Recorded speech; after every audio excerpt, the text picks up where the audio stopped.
మోడీ మీద ద్వేషం, దేవుడి మీద ద్వేషం, అయోధ్య మీద ద్వేషం. ఎవరు ఈ టైంలో ఎంత నెగిటివ్గా మాట్లాడితే అంత గొప్పగా అనుకునేటటువంటి వాళ్ళు.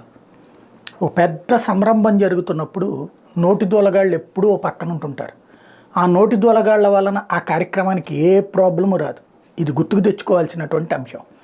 ఎందుకంటే ఇప్పుడు వీళ్ళకి దొరికింది ఆదిశంకరాచార్యులకు సంబంధించినటువంటి పీఠాలు.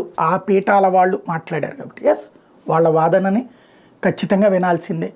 అదే సందర్భంలో స్వామీజీల మాటలే యథాతథంగా అమలు కావు. వాళ్ళు వాళ్ళ వాదనని చెప్తారు. ఇదే స్వామీజీలు ఇద్దరు కూడా గతంలో రెండు కీలకమైనటువంటి ఇది ఉంది.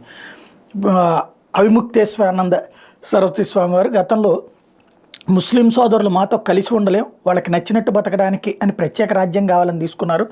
వాళ్ళకి నచ్చినట్టు స్వేచ్ఛగా అక్కడ బతుకుతారు, ఇక్కడ హిందువులు వాళ్ళకి నచ్చినట్టు వాళ్ళు బ్రతుకుతారు.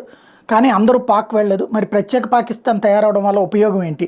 మేము విడిపోతామని కోరలేదు, వాళ్ళు కోరుకున్నారు. వాళ్ళకి నచ్చిన దేశం వాళ్ళకి ఉన్నప్పటికీ ఇక్కడ కొందరు ఉండిపోయారు. సరే, ఇక్కడ ఉండాలి అంటే కలిసిమెలిసి ఉండాలి కదా, ఉండలేకపోతే వాడు కోరుకున్న దేశంకి వెళ్ళిపోవచ్చు కదా అంటూ ఆయన గతంలో స్టేట్మెంట్ ఇచ్చారు.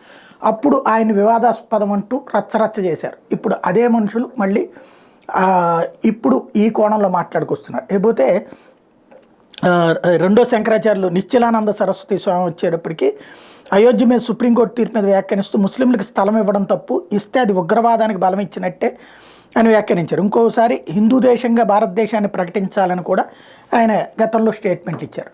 ఆ సందర్భంలో వాళ్ళని వివాదాస్పద స్వాముల కింద ప్రకటించారు. ఇప్పుడు వచ్చేటప్పటికి ఇది.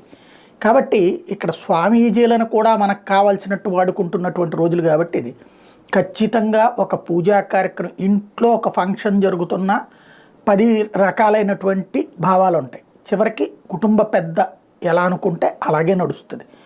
ఆ సందర్భంలో మిగతా అన్నీ కూడా అది అట్లా జరగలేదు, పెళ్లి జరిగినప్పుడు కూడా అట్లా చేసుంటే బాగుండు, ఇట్లా చేసుంటే బాగుండు, క్రికెట్ మ్యాచ్ జరుగుతుంటాడు ఎట్ట కొట్టుంటే బాగుండు, అట్ట బంతులు వేస్తే బాగుండు, ఇట్లాంటివి చాలా ఉంటుంటాయి. జరిగే క్రతువు అనేటువంటిది ఎవరైనా సరే భక్తి ఉన్నటువంటి వాళ్ళు ఒక ఖచ్చితమైనటువంటి పదాన్ని నమ్ముతారు. శివుడు ఆజ్ఞ లేనిదే చీమైనా కొట్టదు అన్నటువంటి. కాబట్టి జరిగే కార్యక్రమం అంతా భగవంతుడి ఆజ్ఞని చేసేవాళ్ళు చేసుకుంటూ పోతారు, వాగేవాళ్ళు వాగుతూనే ఉంటారు.